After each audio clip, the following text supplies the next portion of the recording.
Do-do-do-do-do-do.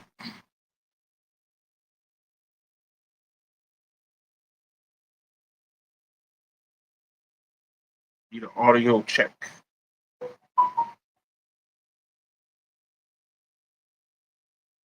My mic sounds nice. Check one.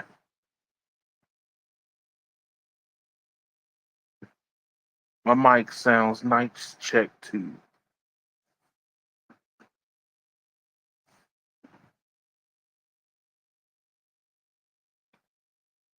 My mic sounds nice. Yep. Audio's on live. Let's see what we got. What we got here. How many people do we have in the live? Got three. Yay! That's three more than I had before. So let's see.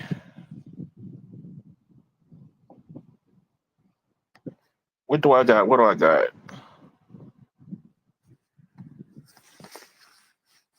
Uh-oh. My screen blanked out.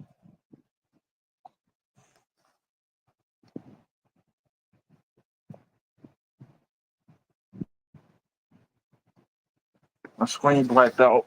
Give me a second.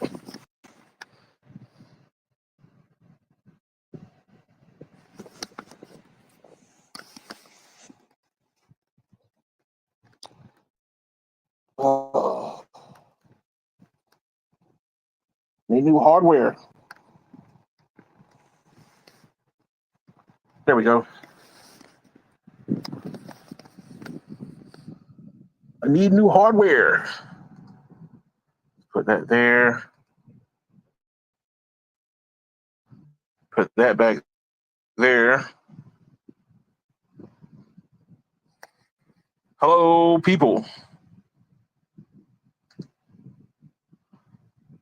Alrighty, so we're about to get started. Hello to anybody that jumps in. Hello to the YouTube community. Let's see. Let's go ahead and get the normal stuff out of the way real quick. Welcome to the channel. If you're coming in for the first time, nice to meet you. How you doing? And give you a bit of a synopsis on the channel and what you're watching. I talk about tech. I'm trying to be a little bit more interactive. So if you want a story that maybe pertains to you and you find interesting to yourself, there's ways to submit that to the channel so we can review it, look at it, talk about it, have a discussion around it. That is via Twitter/X. And then the description is in the bio below of how you can add me and the channel at the same time. That way I'll see it. Let's see. You have the memberships, and I have my Patreon. Different tiers of that give you different access to the channel. Yes, I'm small, but I'm working my way to the top, baby. Let's go. Today's rundown is going to persist of, what we got? 5G, more 5G, MVNOs, YouTube TV, the Nintendo Switch, Qualcomm, Warner Brothers, and robo taxis. So that's what we're working with today. Give me a second. I want to get this pulled up. Where did I put that at? Okay, right here. Right here. Take a gander. All right, so the first story is going to be about 5G. So we've talked a lot about the fifth generation of cellular technology, but one of the things that was promised, but we haven't really seen much of 5G has been network slicing. So why have we not have seen much network slicing yet? That's the question. I mean, they kind of sold us a bill of goods for the most part when it came to the overall technology. But why have we not seen network slicing? Why have we not seen more of what 5G has to offer? There might be a little something to it. It's because it's hard. It's hard to do. So, in this article of Fierce Network, and I recommend the reading, kind of gives you an idea about one of the reasons why 5G has been kind of slow on the uptake, and also one of the reasons why you're not going to really see much movement, maybe even 2025. We saw some movement this year with T-Mobile when it came to network slicing and possible standalone networks, but that's what you need to have to be able to do network slicing, which gives you a more dynamic network. And here in Fierce Network, they're breaking it down, kind of give you the TLDRs. You know, lack of true 5G networks has slowed the adoption of network slicing so far. The sluggish shift to 5G SA, however, is moving network slicing along. And the analysts tell us that it will mostly be static rather than dynamic network slicing to begin with. So these three are kind of the sentiments that we're going to start seeing for 2025. We're not going to see a lot of movement per se. Right now, I could definitively say for T-Mobile that their rollout has been very slow.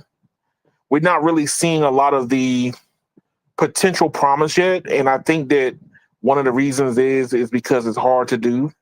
I did some network testing this week on the mall for the inauguration, and I noticed that T-Mobile was lacking a lot of throughput on the other bands. Even though the bands were giving me coverage, I was not getting throughput, which means that I think that it comes down to a cellular spectrum per spectrum basis when it comes to standalone and the ability to be able to hand off standalone from cellular band to cellular band, which is why you're seeing such a slow uptake when it comes to the deployment. I know Verizon is doing theirs. They're only doing it on certain phones, where T-Mobile is doing it majority on a lot of their already existing phones. I know that some people have told me that my phones are too old on Verizon to be able to access Verizon standalone. I don't know. It my phone came out roughly about the same year that they're using as their test subject, within a year of. So it could be the chipset due to the fact that Samsung likes to put the newer chipset on the newer phone in the beginning of the year, not the later part of the year.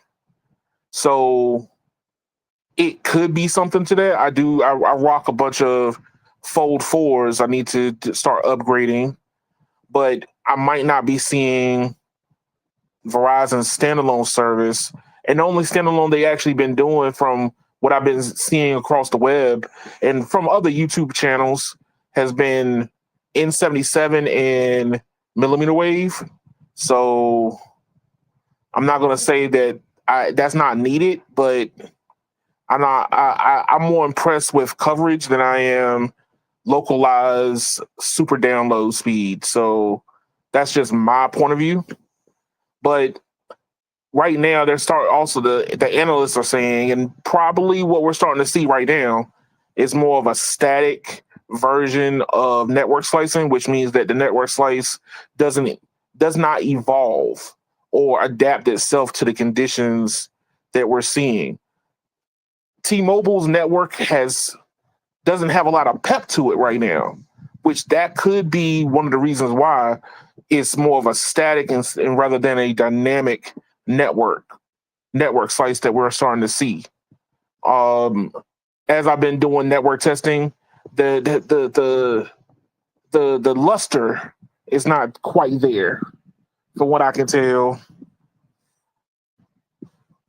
I've done a lot of network testing here in the DC metro area, and from what I've seen, the network speed, the throughput is there, but the snappiness is not.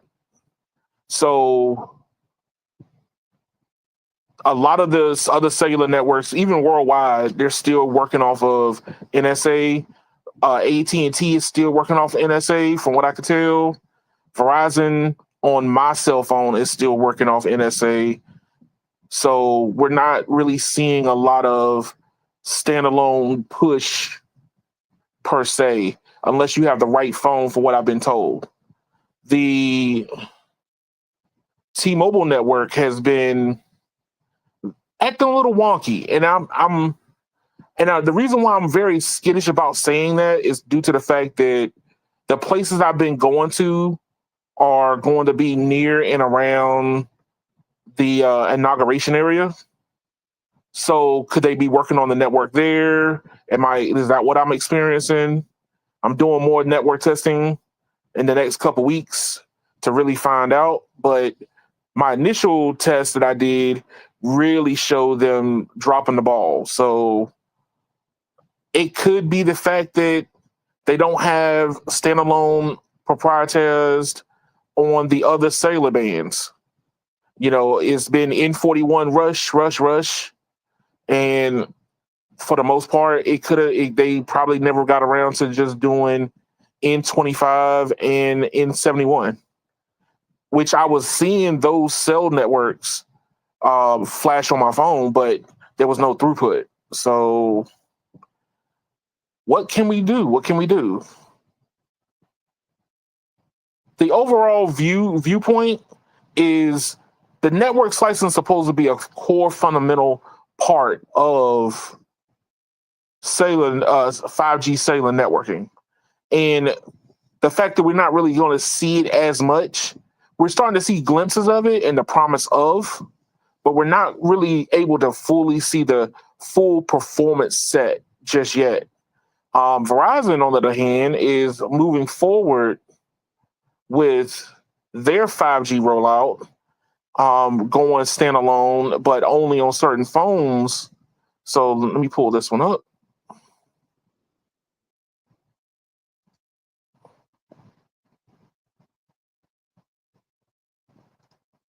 Here we go.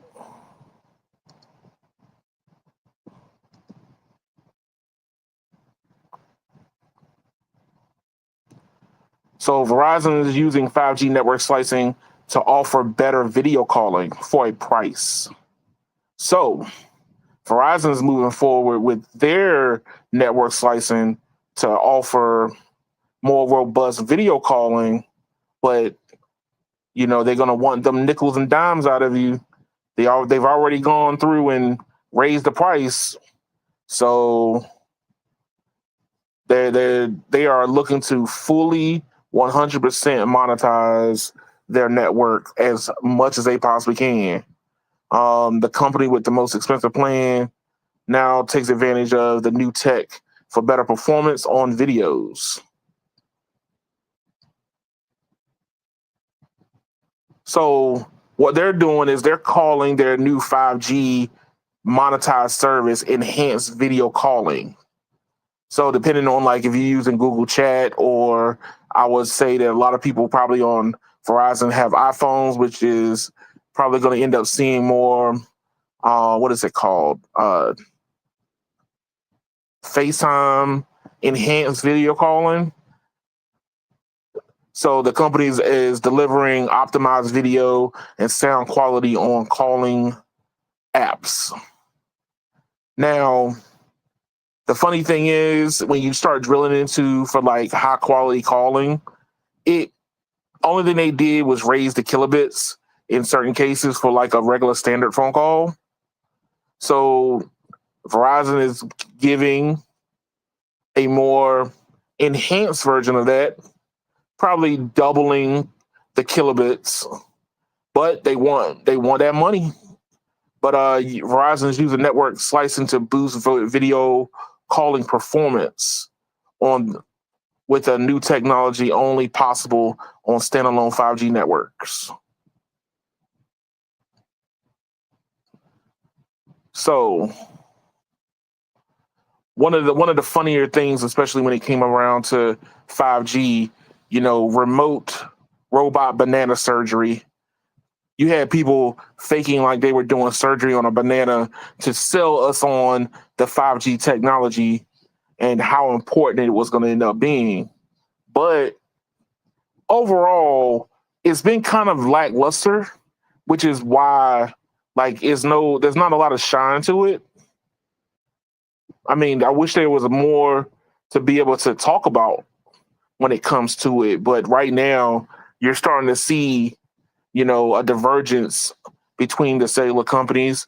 T-Mobile's doing a more of a all the above approach. Verizon's doing more of a nickel and diamond approach. They come up with something new, they want to monetize it, which, hey, they're the most expensive company in the United States when it comes to networking right now. So they got to get that money somehow. The biggest problem that we're going to start seeing is what is going to end up being used on said networks. My cell bill keeps going up on Verizon, and I'm not really getting much out of it. And then now my cell bill is going up, and I might not even be able to get this enhanced video calling on my phone. I don't think that they're going to end up just keeping it on the Galaxy S23 and higher. They're probably going to end up filtering it down to a lot of the other phones. But currently, right now, you need the unlimited plan, which costs $90 a month for one line and auto pay. You need an iPhone 14 or higher, running iOS 18.2, a Samsung S23 or newer, a Pixel 9. Let's see, but support Android video calling apps. And they're going to end up arriving in 2025. If you're on iOS, you probably will end up seeing in the settings enhanced 5G if you're on Verizon. So, take some screenshots, email them to me. I would love to see. I want to see what it looks like. My test phone is on Android, but it's SIM, and to be on Verizon on iPhone, you got to be eSIM, and I'm not ready to switch that over just yet. So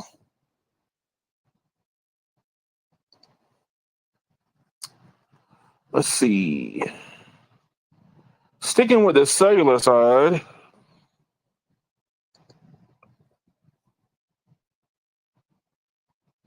give me this one.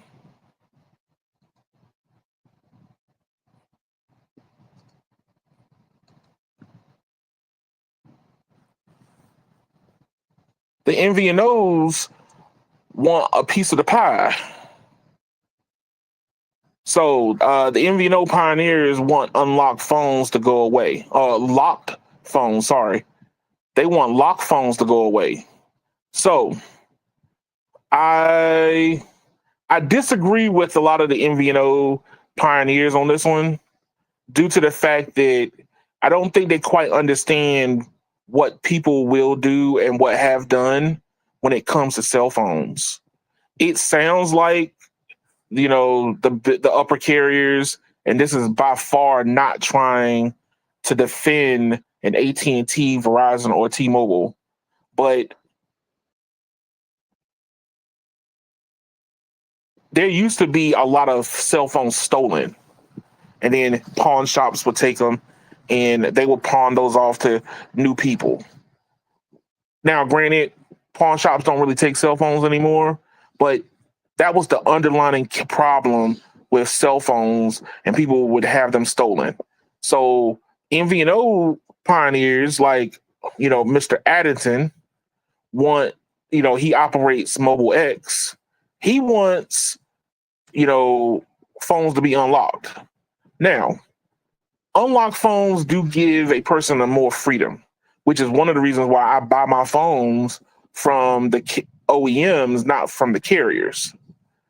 That's something I recommend, because if I decide tomorrow that I don't want to be dealing with, AT&T no more, I could just give away, turn that cell phone off.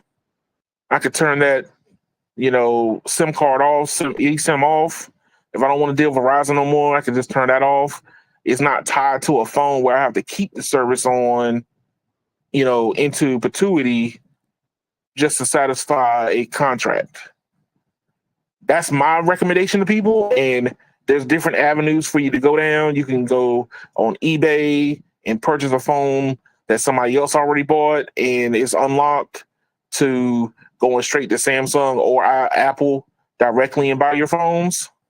But if you buy them through the MVNOs currently right now, they're going to come locked, which means they're locked to a carrier. Now, companies do work to try to keep people on their platform. That's just what it is. You're streaming, you're doing other things. They want to be able to keep people on their platforms. Totally understood. The problem is when you unlock these devices, there's no loyalty no more. So they can end up running away with a phone, but it's worse than that. You can end up, let's say that you wanted to buy a home, but you didn't pay, or somebody on your plan decided to uproot and leave. They can literally hold your ability from financing a car or getting a new house because there's some cell phone that wasn't paid off. Because they're going to end up putting those cell phones on to your cell plan or onto your credit sheet. And you end up having cell phones that you don't forgot about because it's gone into collections. Though I think that a lot of the shadiness that we've had of late is to try to shy away from everyone knowing that they're locked in, but that's just bad business practices. If you don't want to be locked in, don't buy your phone from the carrier. That's how I look at it. The MVNOs like Mobile X. Let's see, where was it at? I saw his. Mobile X with Peter Addington. He wants unlocked phones. What happens is people will pay their bill, decide they don't want to do it no more, but they still got their phone, and then they might end up looking towards a cheaper option. But what happens when Verizon says, "Hey, you know what? You didn't pay your bill on Verizon," and you go to Mobile X, and then they go, that used to be on Verizon. Nah, we don't want it. That could work against Peter Addington also, or a Boost Mobile, or a T-Mobile. They can all of a sudden start working together to keep unpaid phones off networks, and they would have the right to do that. I think that the technologies allow for us to be able to purchase our phones separate of carriers, but I think that it comes down to carriers giving the option. Don't if you want to say, "Hey, I want to be able to pay on this phone, but I don't want to be locked in," then sell the phone, completely unlocked, and you just finance the phone and be a mediator in between. That's kind of how I look at it. But That's not how it works. So buy your phones directly from, whoever you like. If it's LG, which I don't think LG makes flagships anymore, but if you like Apple, go buy it directly from Apple. Buy it directly from Samsung. That's what I do. I go straight to Samsung's website, purchase it directly from them. But I don't think that this is going to really help the cell phone industry. If anything, it's going to probably hurt it. But MVNO pioneers, they want more movement in the industry instead of people staying on one service for a very long time. So for their point of view, they see this as being a good way of causing more churn. Alrighty.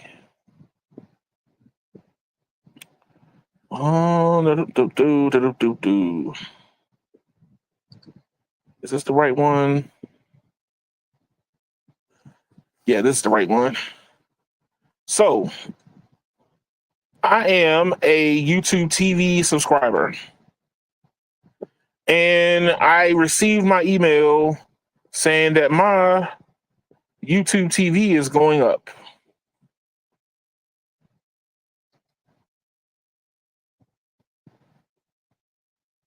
So YouTube TV raises prices again, now costs nearly $1,000 per year.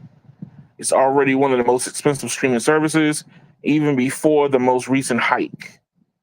This has kind of been a foregone conclusion. The movement from streaming, the movement to streaming has garnered a lot more, how can I say, it's been ill will. We've really disliked the cable model. And the cable model was more along the lines of, hey, you buy this, you buy a la carte, you take what we give you, and that's it. But now we have more freedom, but guess what? The freedom does not come with better pay. So now YouTube TV being the more popular of the streaming services is now the most expensive one in the market now. So my question to you is this: are you going to keep it? This is going to actually make me have to think twice. I'm very concerned now because I don't really get a chance to watch as much TV, and the TV I was watching revolved around more news. And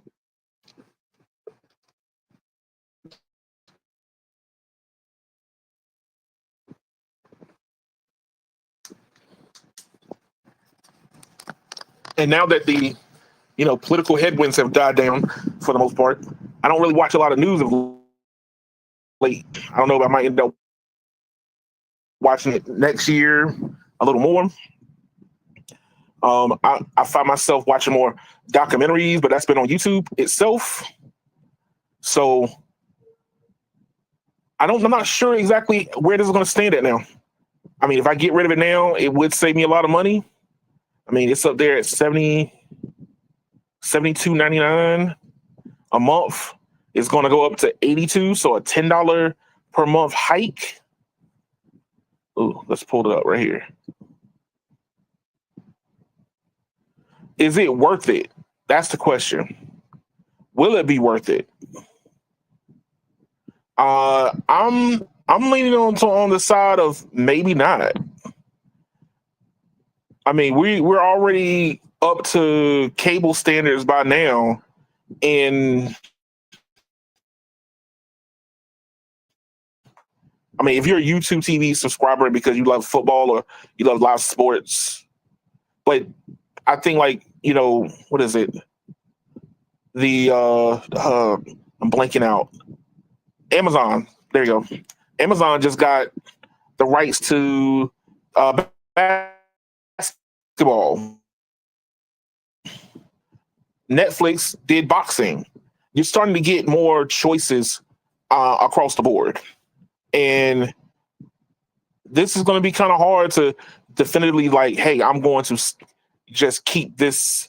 I'm not going to say old product. It's more along the lines of a product that is still using outdated terminologies.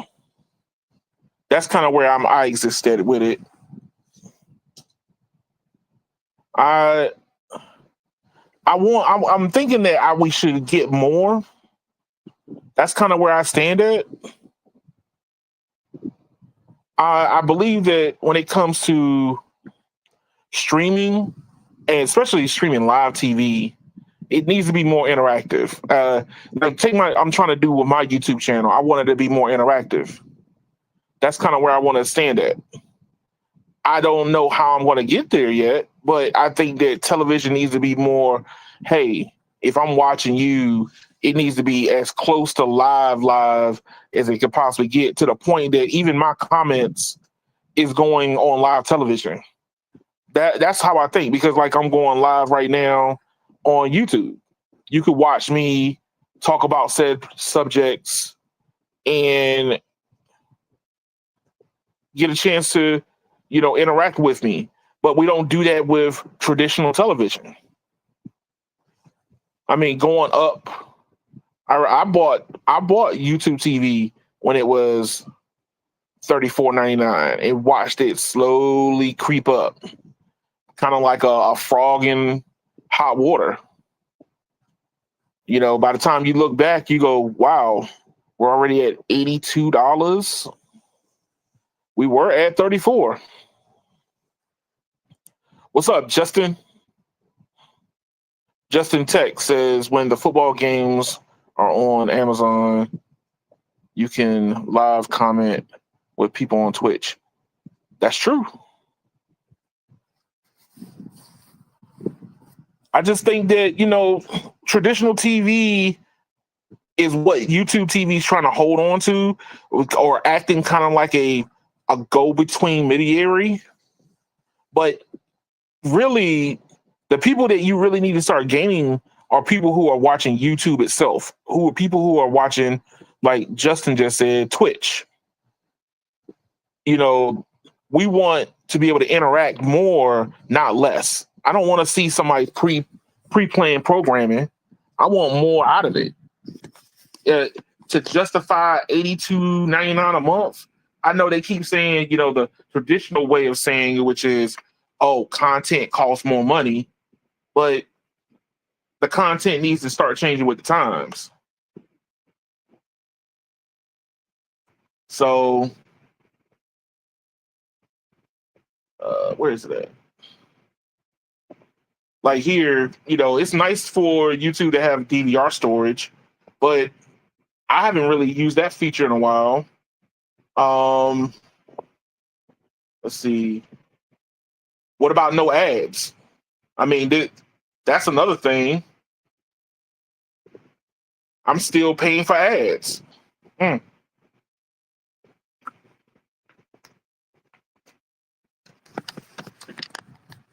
know it's still a regular TV service with ads on top, but with YouTube TV, I don't pay any ads, but I get all that streaming included. So why does YouTube TV have ads? I mean, you have to kind of make it more compelling than just, oh, well, content costs, it still costs. At almost $83 a month, I shouldn't see no ads at all.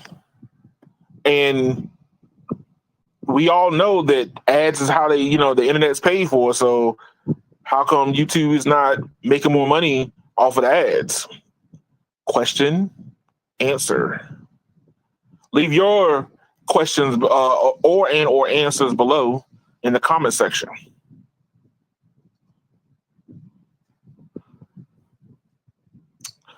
Oh,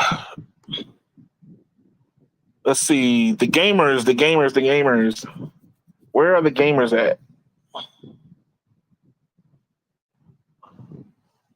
Used to be able to skip ads on TiVo.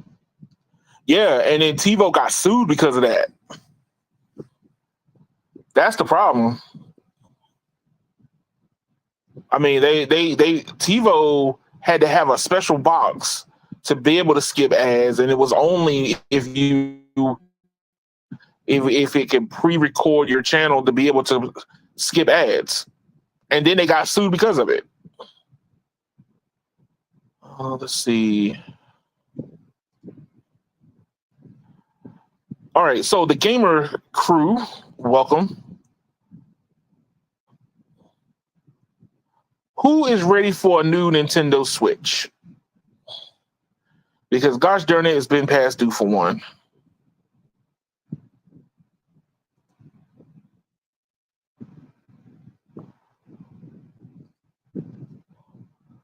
So Nintendo is possibly coming out with a new Nintendo Switch. The code name Nintendo Switch 2, as described by D-Brand.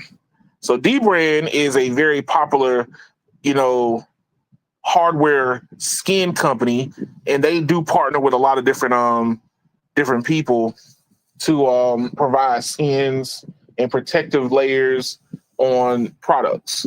So for D-Brand to kind of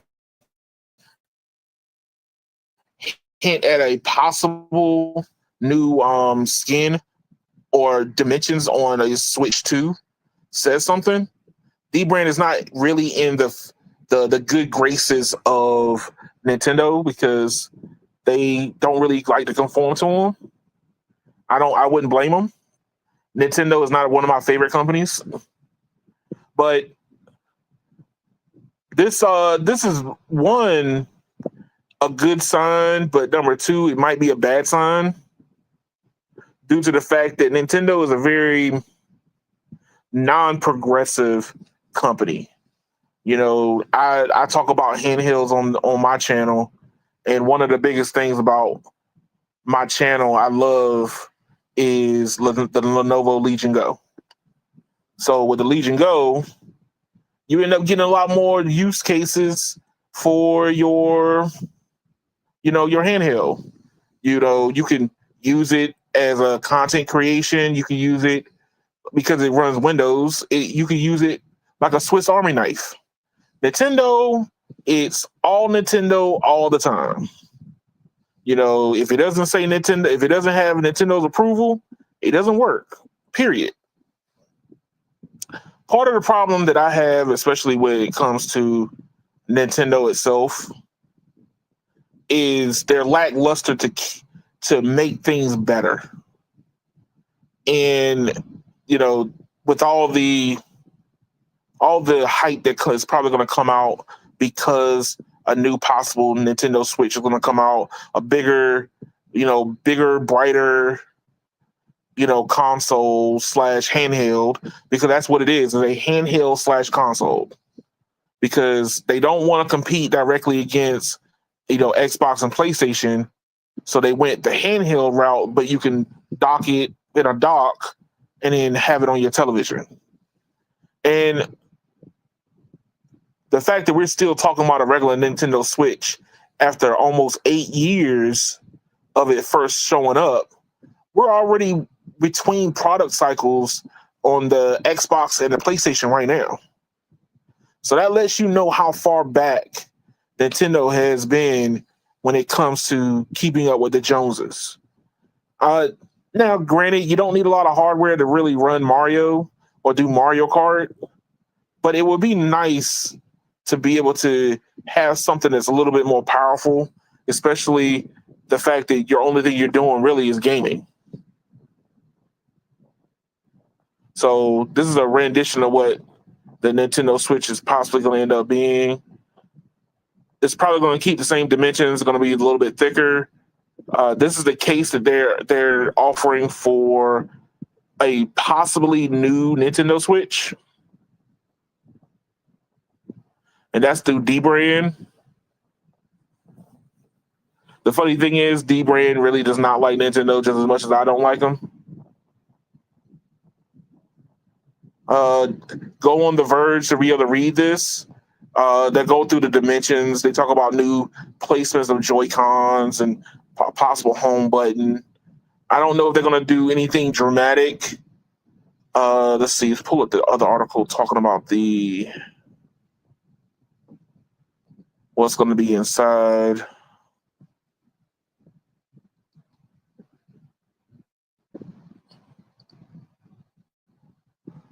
So, Game Rant.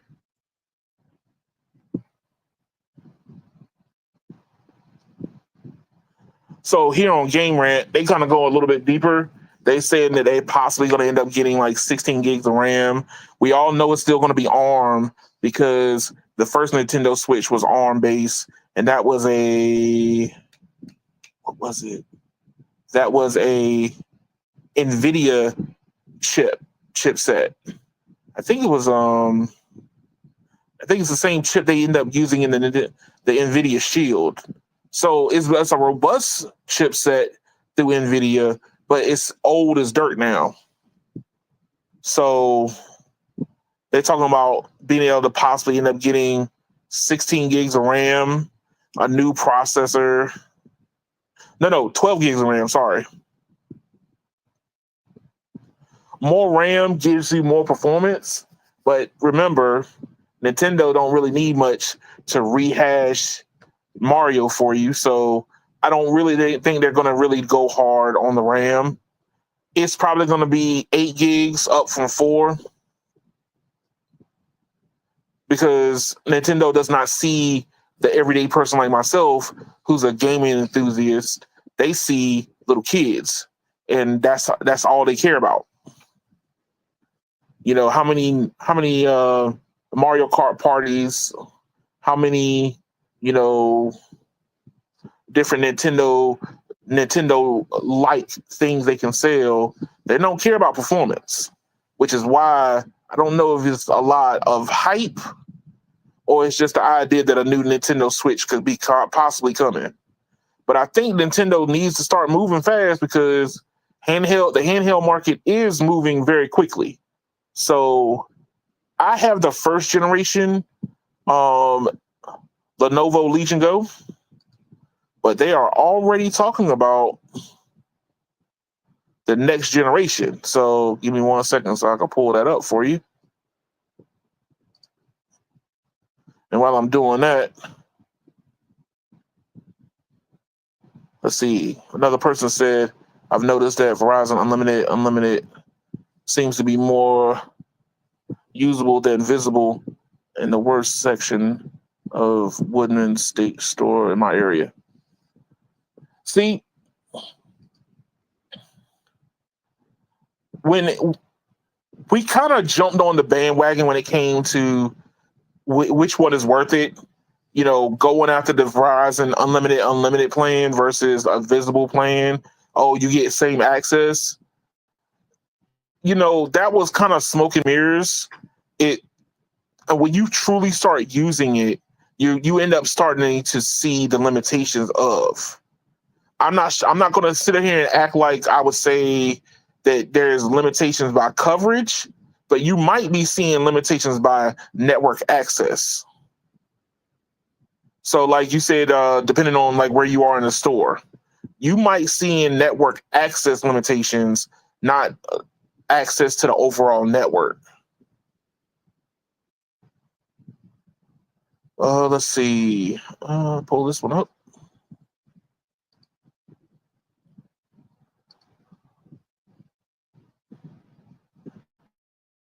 And here.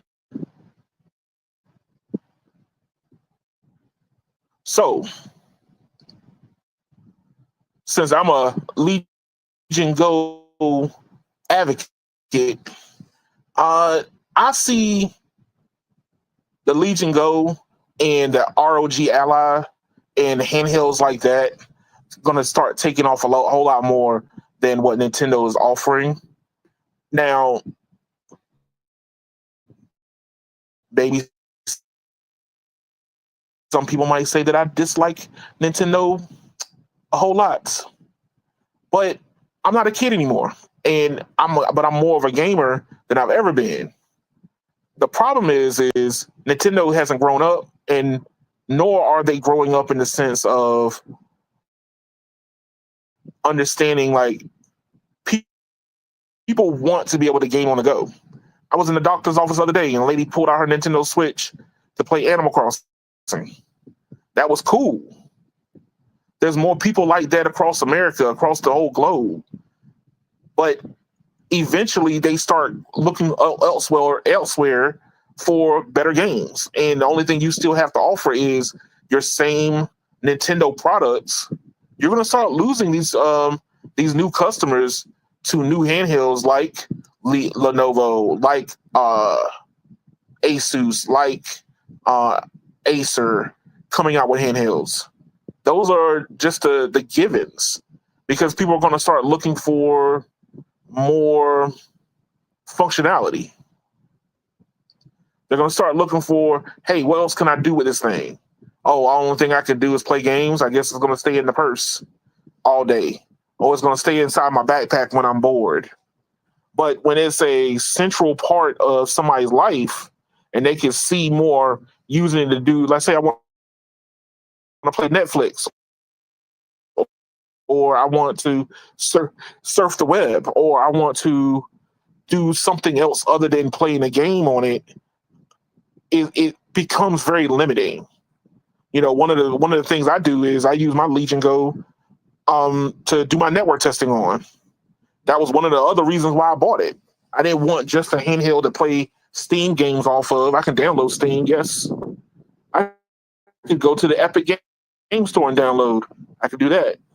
But I wanted something a little more versatile instead of just a one thing that the device can do and that's it. That's just me personally. But I don't know where you might stand at. Let me know in the description below what you might end up thinking. Uh, let's see. Got another question. Here, let me close this out first.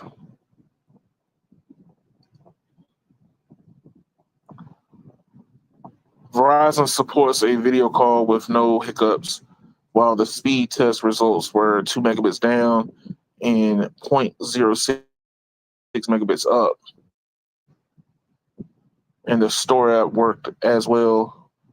Also visible would not even load the store app. Because that comes down to network management. So if you're talking about, let's say that I'm on Verizon and my main line is Verizon, you're on Visible, and we're both standing in this very bad spot.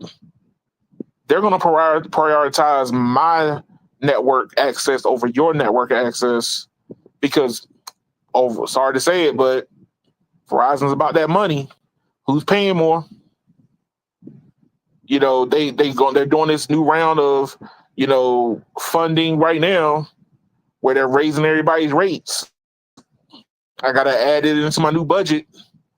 So if me and you were standing in the same exact spot with the same exact access, getting the same exact bars, but I pay more than you, Verizon's gonna give me more access. Period.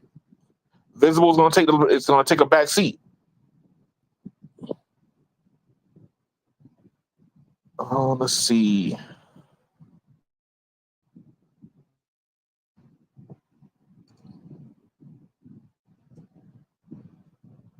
What is the other story I was going to get ready to do? While I'm still on the video game side, this will be my second to last article. Here we go.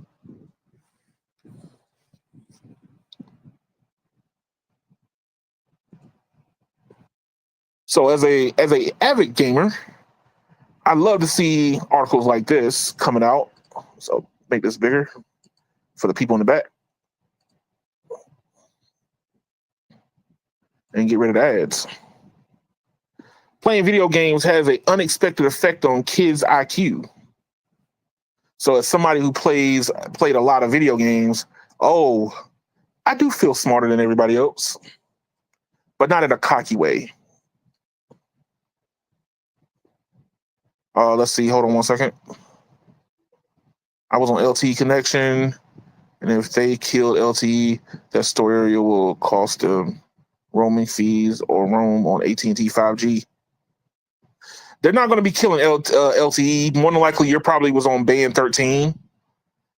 Whenever Verizon is literally like down to the bare knuckle of their network, you're going to get band 13. Period. You're talking about like all the way down. If there was a way for you to check, you could do it on Samsung phones going into the service menu, but I think iPhones you can see it, but briefly.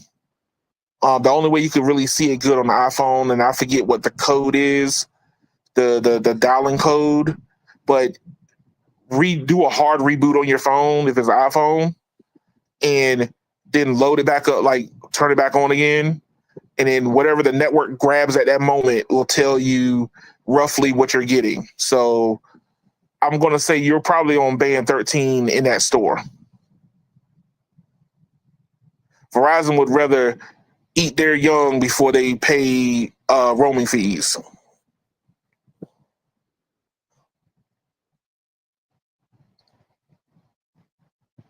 All right, so video games and young kids. Now, I think that gaming in general is good for the brain. Old, young, semi-old, semi-young. I think that, television in general can rot the brain, but it can also be a very helpful aiding tool for education.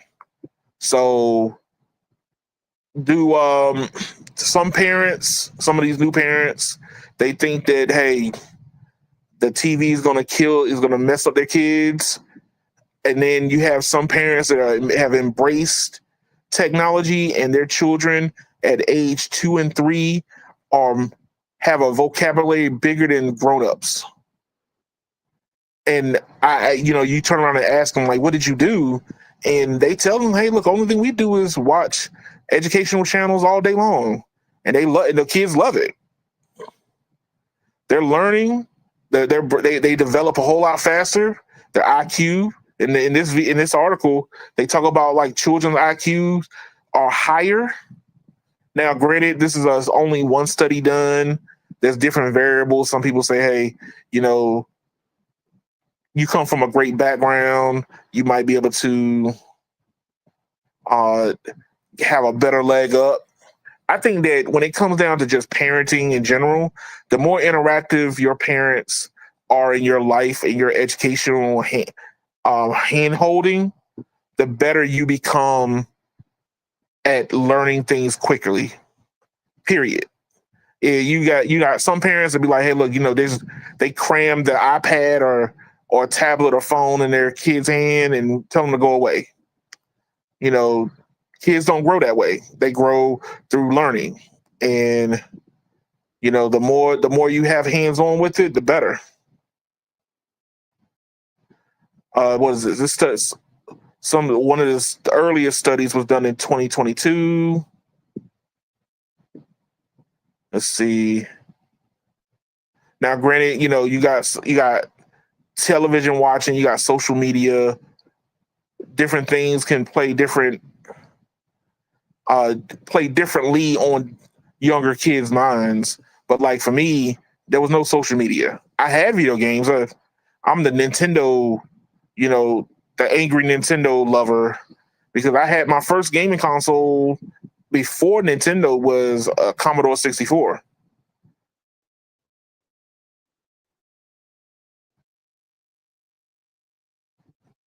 And then I was all Nintendo until, Nintendo 64. And then I got away from Nintendo and went PlayStation. And now I'm on Windows. So it comes back around to what is your personal preference when it comes to parenting? Are you still gaming? I mean, for me, I don't think I'm going to ever grow up from that. There's this guy that's on YouTube. He probably on a lot of different other services. He's called Grandpa Gaming.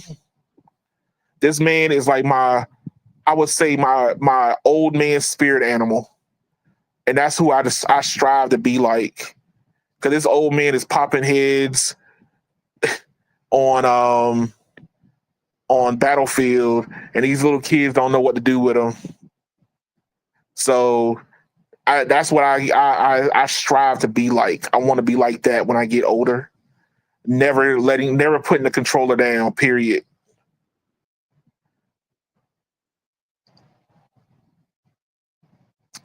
Oh, let's see here. One more. We gotta pour some. We gotta pour some drink out for GM. Pull this one up.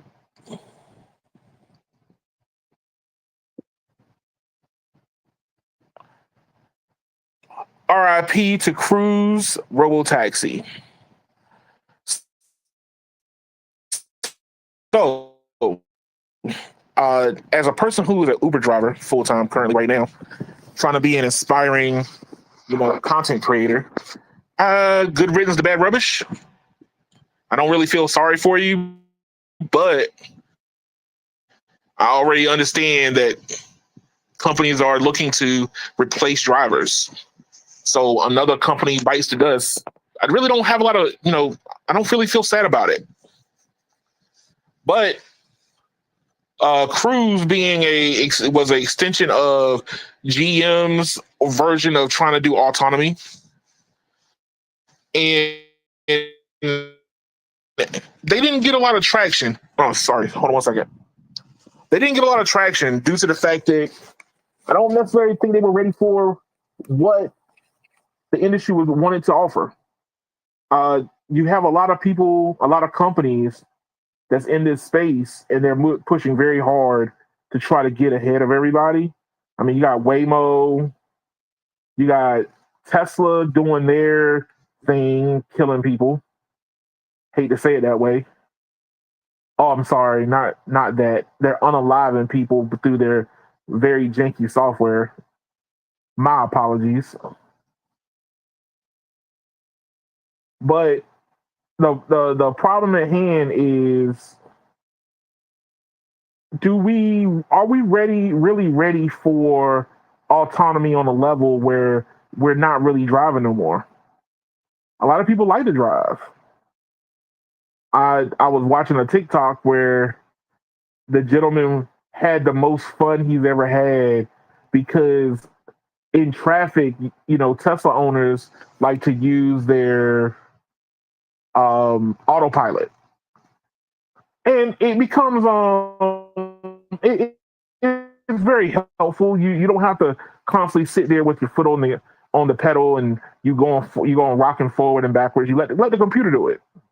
But this guy would basically show that, hey, you can really interfere with a lot of these self-driving cars. One of the things that this guy was doing was he was having a bit of road rage with another driver who was in a Tesla. The Tesla driver ended up behind him, and he kept slamming on brakes. And because the car is in autonomy mode, he probably was using FSD or autopilot, and the car literally will start slamming on brakes real hard because it overcompensates. It doesn't know doesn't realize that all you gotta do is just back away from another vehicle and just watch, stay away from them, and you can still just do stop and go, no problem. But these computers don't know how to do that. What's going to happen when you start getting a road full of them and people realize that, hey, all I got to do is just get in front of this self-driving car? Now, your self-driving car is going to be moving slower than everybody else. Because I know for me, let me find out there's a whole bunch of self-driving cars on the road, I'm cutting them all off. And I'm normally a very passe, laissez-faire driver. But if I know that that's the advantage, I'm going to use it. But Cruise is closed up shop. I'm not really going to say, there's not much really to say when it comes to Cruise, except for the fact that they did not really have a good track record. We've made fun of it here on my channel, There was one time where somebody went and stuck a cone on the hood, and the car came to a complete stop in the middle of the road.